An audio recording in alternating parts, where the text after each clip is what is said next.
Welcome back to Arsenic Culture, where beer don't count but bad decisions do. I'm Matt. I'm Jason. And on this episode of The Spill, we are going to go over Fruity Pebbles and King Cake Liqueur. We're actually going to touch on a lot of things about cream liqueur, but some stuff that you probably didn't know and you probably don't want to know if you drink like Baileys and shit like that. We're going to actually drink some really crazy shit also. So what we have today, if you're watching on our YouTube channel, we have two cream liqueurs and they are viscerally colored. Yes. We got the pink Bedrock Bliss, which is a Fruity Pebbles inspired cream liqueur. And what's this other one? This is the King Cake Cream. So King Cake inspired cream liqueur. We should have done that on Fat We Tuesday. should have. We didn't get it till after that though, or I would Yeah. have.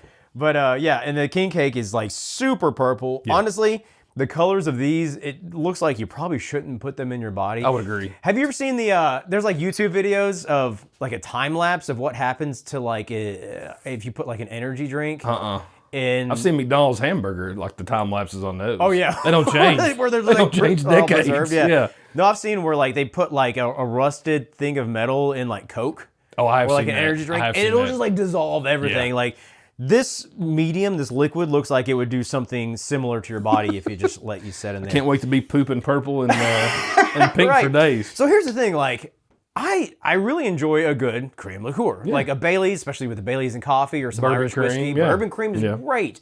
There was a moment, a span where I would drink those on a semi-regular basis. You have a bourbon cream at home, you pour one at night or something like that. And then after your coffee in the morning. Yeah, we're after your coffee in the morning, and then you switch to something else. Yeah. And it's like, oh, it tastes fucking good. It's like a milkshake, you know what I mean? Does, yeah. And then I started, I had an article pop up on my newsfeed about the nutritional content of cream liqueurs, and I was like, I bet that was scary. oh shit, yeah. It's like a pastry stout on steroids. Really. Yeah. I kind of had to cut them out, but the thing is, I still enjoy them every once in a while. Yeah. So I want to open these, but I also want to scare everybody listening, so they actually know what they're putting in their bodies, because it's crazy. So I want to say these have to be refrigerated after opening, right? Maybe. So I don't know. They don't, and I'm actually going to talk about that. Yeah, jumped ahead. Yeah, thanks for the natural segue. Welcome. Yeah. So what actually is a cream liqueur? The thing is, these are made with real dairy. That is one thing I didn't realize, because they sit out on the shelf. You know, you don't put fucking milk on a shelf. I thought it'd be like powdered milk mixed in or some shit. Yeah, exactly. They use real it's like 99% of them use real dairy. There's like vegan brands, I think, where they can use like almond milk or something like that. Grass dairy. Probably, yeah. But for the most part, it is actually real dairy. The reason it doesn't spoil is because of the alcohol in it, which makes sense when you think about it. A lot of these are between 15-20% alcohol. That booze preserves the cream by killing the bacteria in it. Okay. So whereas milk, if you let it set out, it's going to curdle, turn into cheese or whatever. This shit just stays in its natural pink and purple state. That is very natural. Yeah, sure. Yeah. But the other thing that I was always curious about is like, if you're ever like mixing a drink, and let's use the Irish car bomb, which is a great example. You ever had an Irish car bomb? I have, unfortunately. Last time I did, I destroyed Nashville with my puke. So, I get it. Yeah, I don't do a lot of those anymore. I don't think a night ever ends well after Irish car bomb. Especially if you do more Also, than don't order that if you're over in Ireland. I hear they do not. Really? They do not like that term. Just the term. Yes, I am aware of that. Yeah, I've heard that. So, but when you take the Baileys and you add whiskey directly to it, if you give it longer than like 4 seconds, it curdles. Have you ever tried to do a mixed drink and like notice that with like a cream liqueur? No, I don't think I have, because I've always added like to coffee or maybe had like something like that, so I never pay attention. If you actually add alcohol to cream, it's like oil and water. It doesn't mix and it curdles and it looks gross. That's why with the Irish car bomb, you have to just chug it really quick. Yeah. They pour it, you drop it, you chug it, and you don't look at it. And then it turns into cement into your stomach, and that's why you end up like dying later. So back in the, I believe it was in the 1970s, Baileys was the first one to create the cream liqueur, and it took them 4 years to do it. I saw that. They basically had scientists going in and trying to figure out how to add Irish whiskey to dairy and not make it curdle, so that way and so that way it's shelf stable. But it really just comes down to emulsifiers. You know what emulsifiers are? No, like acid? Is that an emulsifier? It's essentially like an agent or... I'm glad you put me on the spot there. I'm like, what the hell? I know. What the hell's he talking about? Yeah, what the fuck? Yeah, is that like a band from like the 90s? It is actually having I think there is. Yeah, I think I've heard that. Okay. But basically it's an agent or an ingredient or something you add to make two things mix. Okay. So you can use, what do they use? I don't even know For Bailey's, I'm honestly not sure. Yeah, I don't know specifically what it is, but... it's whiskey, Irish whiskey, and then dairy. That's essentially what it is. Yeah, but the emulsifier will be, for example, like maybe like an egg white. Okay. Just another ingredient that will cause the two things that don't mix to actually mix. So their scientists worked really hard for 4 years, and they were able to emulsify it. Since then, I guess the secret was out, and then now everybody makes a fucking... I saw, though, after the 4 years, like the first time they actually got it right, it was a 45-minute session. They just figured it out. Well, that's hilarious. Like, what the hell? Yeah, it's like one guy They're comes just screwing in, around, the new guy, he's got a pizza, and he's like looking at the math board. He's like, why don't you just carry that too? And everyone's like, God damn it. 4 years it took us to get that, you know? So yeah, now they make it. Now we have it. Yeah. Let's open it, and as we drink it, I want to talk about how bad they are for I'll open the king cake one, and you get the strawberry or whatever that is. Fruity Pebbles. Bedrock Bliss. There's actually a little thing on the side. Is there really? Yeah. I actually love Fruity Pebbles. Oh, I do too. You know, thinking about that, like that's the best part of the cereal, though, right? Like the milk. Yeah. Afterwards, yeah. Is there any other like cereals you think? I mean, I know a few come to my mind, but. What do you think else would be pretty good like that? Like the you mean in like a cream liqueur? Well, yeah, like, why not? Or cereal milk? Well, cereal milk is this. So pretty much.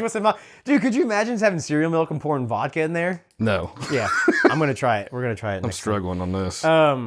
So what other cereals do you think? I mean, Cinnamon Toast Crunch is a classic, Cinnamon right? Toast Crunch, and then you know what's a really good subtle one is Cookie Crisp. Cookie Crisp. Yeah, Cookie Crisp, and you get like the cookies. They did not want this to come off. So I'm pouring this. Looks like straight up Pepto-Bismol. Yes, it does. Look at that. Ooh, this smells good. The king cake one. King cake smells really good. So do you know? I mean, have you had a king cake? I'm assuming.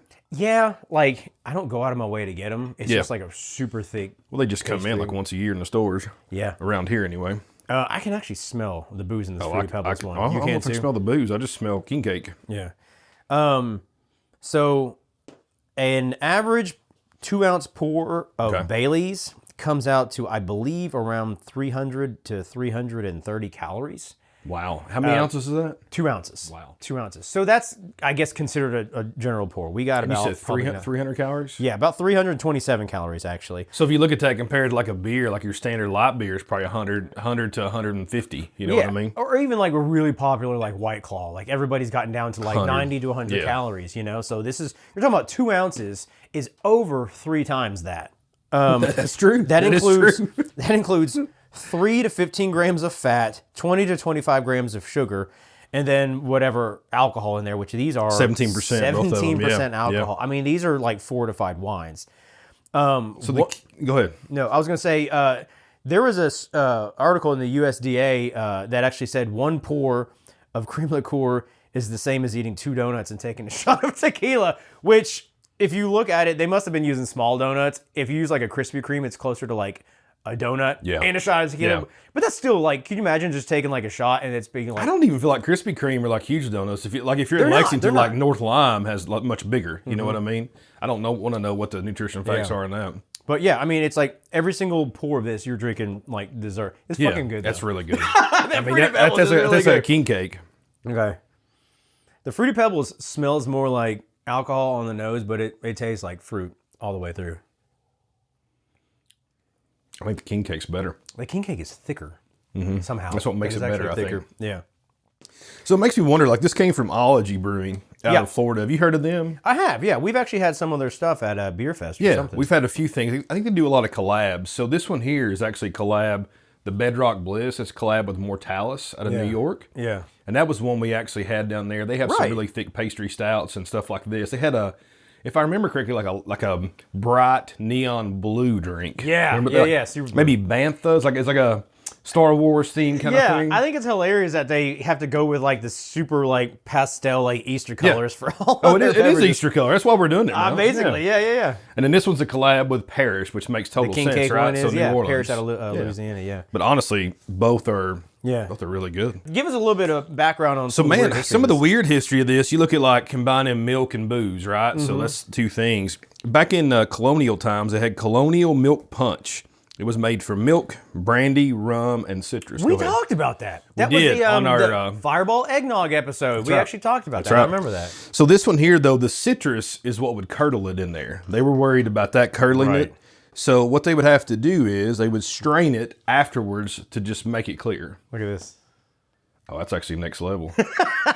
I wonder what color that's going to be. I'm combining the purple king cake with the pink fruity pebbles. I'm going to let that. It's turning black. Actually, you just lightened it up. Yeah, it's just kind of like a deeper purple. Anyway. So we had the colonial milk punch that was in the 1700s. It was popular in the U.S. and England. Yeah. Then we had the modern clarified milk punch, which is popular in cocktail bars today. So I remember we discussed that. I've never actually seen that. I've heard of it. I've never actually seen that in a bar around here. I think that one place, it was on like West Main Crafting or something. Right, I think they might have had on the menu. I never saw anybody get it. I've only been there like twice when it was open. And is it like egg whites or something like that?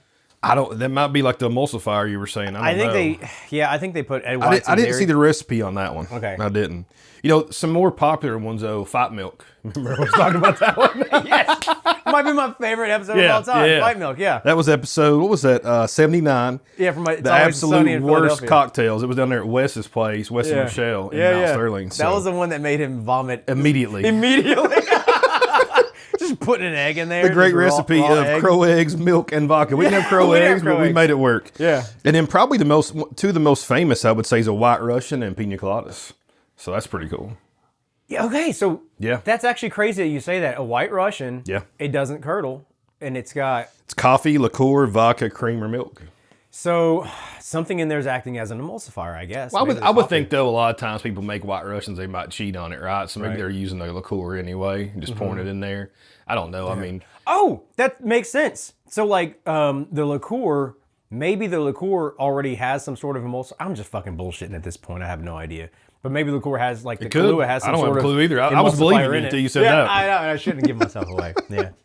So, man, I mean, this is pretty damn good. This is actually very good. Yeah. So how was the mix? Is it just a mix, or is that the mix? Yeah, honestly, they all just kind of taste the same. Really. I think the king cake one's a little better, but both really good. I would agree with you, but yeah, next time you try some cream liqueur, just remember you got about fucking 60 minutes of exercise you got to do to work off that one shot. We probably got about 3 hours. Yeah, I'm going to get to it. Yeah. Thanks for tuning in. If you liked it, then please share it. If you didn't, then keep drinking until you do. For more Arsenic Culture, you can check us out on all the socials. We are at Arsenic Culture. Like and subscribe. And we'll see you on the next one.